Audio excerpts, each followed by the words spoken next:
நாடாளுமன்ற தேர்தலில் உரிமை தொகை பெற்று வந்த குடும்பத் தலைவர்கள் அனைவருக்குமே அந்த உரிமை தொகை வழங்கப்பட்டது. தேர்தல் நேரத்திலே, நாடாளுமன்ற தேர்தல் நேரத்தில். அப்படி இருக்கின்ற பொழுது எப்படி இதை நிறுத்த முடியும்? இரண்டாவது, ஒரு அரசு கொண்டு வந்த திட்டம் தொடர்ந்து செயல்பட்டுக் கொண்டிருக்கின்ற பொழுது ஆன்கோயிங் ஸ்கீம் அதை எப்பொழுதுமே தேர்தல் நேரத்தில் நிறுத்துவது கிடையாது.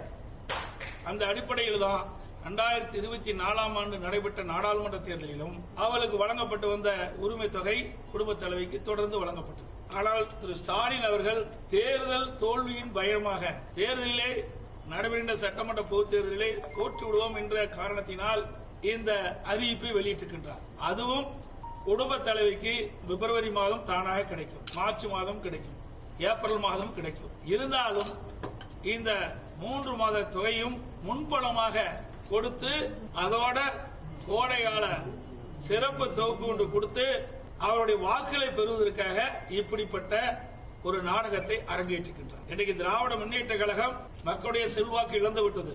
நடைபெற்ற சட்டமன்ற தேர்தலிலே தோற்றுவிடுவோம் என்ற அச்சத்தின் காரணமாகத்தான் இன்றைய தினம் இந்த அறிவிப்பை இன்றைய முதலமைச்சர் அவர்கள் வெளியிட்டிருக்கிறார்.